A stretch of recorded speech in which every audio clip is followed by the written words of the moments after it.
Okay, well, we're back. Let's talk about the inside of the booth for a minute. Now, normally, if I was at a trade show and I was selling a product that I couldn't display, I would want to be in cocktail stools and cocktail table height. And I might have a low table, but I'd have a very small one. And the reason for that is because I want to be eye level with the people that I'm trying to work with. So previously I worked in an industry where stuff could be anywhere from $1 million to about 35 or 40 million as a sale. So I think being at eye level is pretty good for that. Since most of the stuff we do is with dirt racers and pro racers and land speed racers, and we're grateful to that community to be able to do it. It's hot, number one. Number two, it's noisy. Number three, we're either on concrete or we're on salt, and it's just pitiful conditions. So, padded chairs. Even though it gets hot, I'm good. If you're going to sit in your booth at all for any time, padded chairs. I don't believe in sitting in a booth. I think this is a bad position to be in most of the day when I'm trying to engage people. I'm down to here.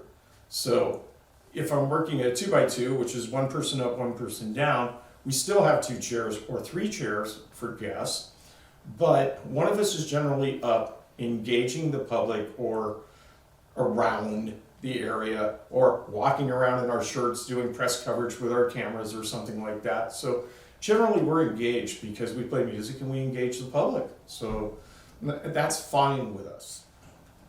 Say, when we talk about engaging the public, by this I mean I need the public to listen to me. Now, I get about 30% new listeners every month and 70% return listeners every month. So there's a ratio for build there. And right now that's pretty good for me. So what do I want to do when I'm out in public? I'm not sure what you want to do, but if we're engaging the public and on behalf of a nonprofit, I don't think sitting at this chair giving away stuffed puppies all day is really the way to do it. I think the way to do it is to talk about the people that sponsored me giving away the stuffed puppies and show their pictures and have the information that I need with the puppies, but at the same time, get them back here to help donate and promote and help others if that's what your nonprofit's going to do. If you're trying to sell a piece of equipment, here's where you need them, right? So get them into your booth. Carpet. Carpet is a must. Padded carpet, if you can get it. I highly recommend it. So we have a piece of carpet that we use for filming here. We're going to get one more just like that. I think that's this one back here. This one right here is a rubber mat, and it fits between these 2 tables in our 10 by 10 booth. Now, are people going to get it dirty and it has to go back in the car? Yes. Are you going to be happier because your feet have been on it all day? I guarantee it. You are going to be a lot happier. Speaker positions. For people that have booths, speaker positions are a big deal. Do not put your speakers back here. I won't come into your booth, especially if you're at a trade show with sidewalls. It doesn't matter what you're playing. It can be Leonard Skinner, it can be Elmer Bernstein. I don't care, I'm not coming in there. Speakers should always be 3/4 of the way to front. They might be low, they might be high, they might be mid where I keep mine, right? For stability, ease, I can turn around, I can fiddle with them if I need to. The cable runs in my tent or around the back, fine. But don't put them back here because now you've closed off your whole booth with a wall of sound. And that just doesn't make any sense to me. You want people to come in, you want to talk to them, you want to exchange phone numbers, you want to do business. I'm here to do business. I'm here to help everybody else communicate. If I'm here to sell you something, I need you in here because I don't sell anything physical. I can only tell you that I've been a bunch of places where everybody overloads their booth. And you think you're doing yourself a favor, but it's actually better if everybody can see the product more so, unless it's like t-shirts or jewelry or something small. I mean, you need to really manage your booth space and think about that, because especially when times are tough. So we've talked about speaker positions I use for the radio, which is 800 watts. We've talked about something to hand out to people that won't talk to you but are interested in what you're doing. Let's get them down the road. Talk about business cards. 2 types of business cards. This one is the one in front, right? They can take as many of these as they want. Something cool to hold them in. The ones in back, usually the same, and then you'll have a third stack, and that's the one with the phone number and the email on it. You give them that card. My point is that's what we call a blue card. You give them that. So we have the ducks and the kittens for the kids.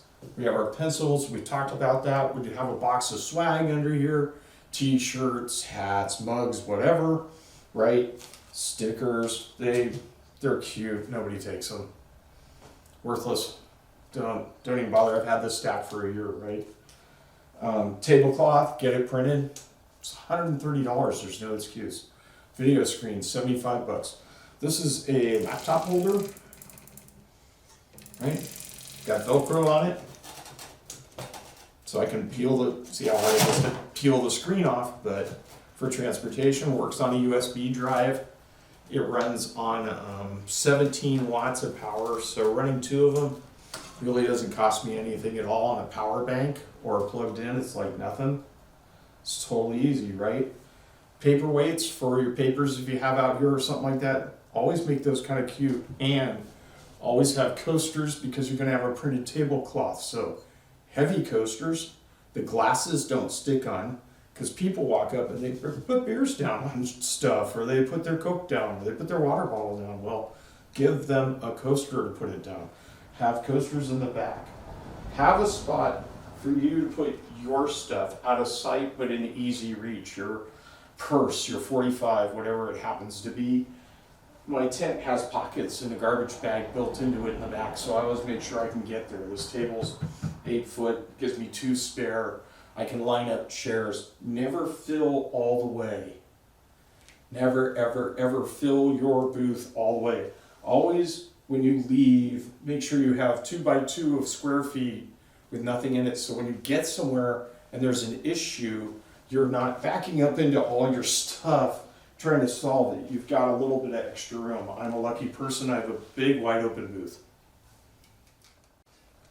Okay, hello. We're talking about trade show management, presentation, and what to do. And remember, I usually have my pop-up tent, right? And so I have a few other things. Number one, I have the stupid whirly bird light, right? That was all $17 on eBay. So I can put that up in the corner of the booth and I can shine it. Now, does it give people fits? I don't know. Nobody said anything yet. I also have one battery operated LED light that changes color. I have a remote for that somewhere in one of these bags. And that thing clamps to anywhere I want on the tent. I'm good to go. I also have a portable light for setup and close down, so I can put that on the ground, do all my work, you know, put it away, recharge it when I get home. So that's a clamp light. I have a fold-up banner. I don't have a 10-foot pop-up stand. We're out in the Bonneville Salt Flats. We're El Mirage. We're at a sprint car race. We're at hot rod races at Sonoma, Sears Point. We're inside somewhere. I never know where I'm going to be, but I do know that if I have a 10 by 10 booth, I need a bigger vehicle. So let's keep things simple. Maybe you want to do the 10 by 10 booth. Maybe you have to because you're a sales frame. I'm not. I'm just a nonprofit. So I'm just going to always use a backboard. I'm going to make it work using a backboard. And I've learned something. Don't fill your space on the backboard. Leave some black around it. It's better on the eyeballs. Less information, centralized information per category when you want somebody to look at it. And when you're talking about the 10 foot away, I don't worry about that because I have my front signage and I have my banner on top. I'm 50 feet away already. I don't need them to know my name when they get into here. They already know I'm playing music. They already know I'm a nonprofit radio station. They know all that. That's taken care of. What I need them to know is what we offer, where we offer it, what can they do about it, and how is it that I'm a nonprofit doing it. Then I offer them a little bit more stuff. I put the cars down as conversation pieces to get people engaged because they see the land speed racing or they see the sprint car and they go, wait a minute, man, you're at a car show. What's that all about? That's all about we broadcast from these events. This is how we're going to interact with you today. If I'm selling you tires, this is where my tire model setup is. Right? I got my 6 tires out here for you to look at today. Next week, you come by my shop, I'll sell you a set of white walls. Those pictures are back here. Those catalogs are here. That computer terminal is here for making those sales orders on the floor. It's not up here. Because if I go walking by you and you go, "Hi, sir," while you're making a sales order, I'm still going by you. I'm going by you, man. I'm not talking to you. You're too busy here. If you're talking to somebody, you can't say hello to somebody else. It's uncool. So if you do get something where you're doing the computer sale, like I'm interviewing, I have a side table that I keep with my radio and my microphone and my interviewing equipment. That's my side world. It's not in the booth. Me again, I know it's some rough stuff, and it's rather long on this one because booth work is very important, especially to a nonprofit like ours. It's the footwork, it's the presentation, it's the first time I'm going to meet you. The chances of you following me after that meeting are about 1 in 3 to begin with. The chances of you supporting me are around 1 in 1,000. So it's very rare that we get handed cash money, but we do. It's very rare that we meet somebody at a show that says, "I want to sponsor a rock block for $3,000 a year." But we do, because we go through this trouble. Now, let's talk about kids. We don't tell anybody how to raise their kids. That is a mistake. It's not a subject mistake. It's just a mistake. People get to do that on their own. Everybody has kids. You, however, shouldn't in here have kids. You should never have anything that impedes the sale or the ability to talk. And when you're a parent and you have kids, I get it. It's okay at the grocery stand, at the farmer's market, but at the trade show, if you're selling something that costs a lot of money, it's no-go. So try to eliminate the kid issue if you can. Somehow, some way, mitigate. I'm not talking about teenagers, tweens, young adults, and all that can handle their business professionally with a little bit of training or a little bit of fear of God into them. No, what I'm talking about is people running around in circles doing stuff. Kids will be kids, and that's okay. This isn't the place for them. Eating. This isn't the place for eating. Have I eaten in a booth? Yes. And I hang my head low for it, but it's okay to drink. Nobody wants to walk up and see you munching on a cheeseburger. You got to get off to the side to do that. Make sure somebody else can say, "Hey, how are you doing today?" Okay, if you're all alone, you got to work it out. I get it. But you got to try and work it out. You got to figure out to get the ice cream vendor next to you or whoever it is next to you to watch your stuff for 5 or 6 minutes while you wolf down the cheeseburger behind that wall there. Okay? It's better that they don't see you eating and they grab your business card than they see you eating unless they bring you the food. Cool. So we were talking about systems integration testing and the way this all works. So as you saw, we have, a couple of lights going. I have this really cool on-air light that I keep. It runs on nothing. It's USB. I've got my speakers and I've got my 2 screens. And as you've seen on previous videos, I use a little rock pal and it runs me for about 8 hours on that unless I hook up a laptop, and I have another rock pal to run that. But my laptop has like 90 minutes. So what we do is we broadcast off the internet, and when you go to a show, they always want to rent you internet. It's very reliable, but you can also get a hotspot like this. We have one from Verizon. It costs us $200. It costs us about $15 a month during show season to run it. I don't know how much they're charging for internet at WebTech, but I'll bet you it's a little bit more than $15, right? Will it work? I don't know. Will theirs work? Absolutely. If somebody else is paying for it, get it all. If they'll pay for panels and drape wall, if somebody else will pay for drape wall, electricity, internet, tables, chairs, whatever it is, take it. Take it. Say thank you. That's what I do. It's like Moneyball. They're giving you a base, right? If you get that offer and the people say, "Hey, can you come do this event for me? What do you need?" Tell them what you'd really like to have. Say, in a perfect world, I'd love to have like some paneling and some padded carpet, and I'll take care of the rest. They'll be like, "Really?" And you're like, "Yep, I don't even need tables from you dudes. All I need to know is, when do you want me to move in? When do you want me to move out? Those are the... This booth should feel natural. You should be able to walk around in it and feel really comfortable.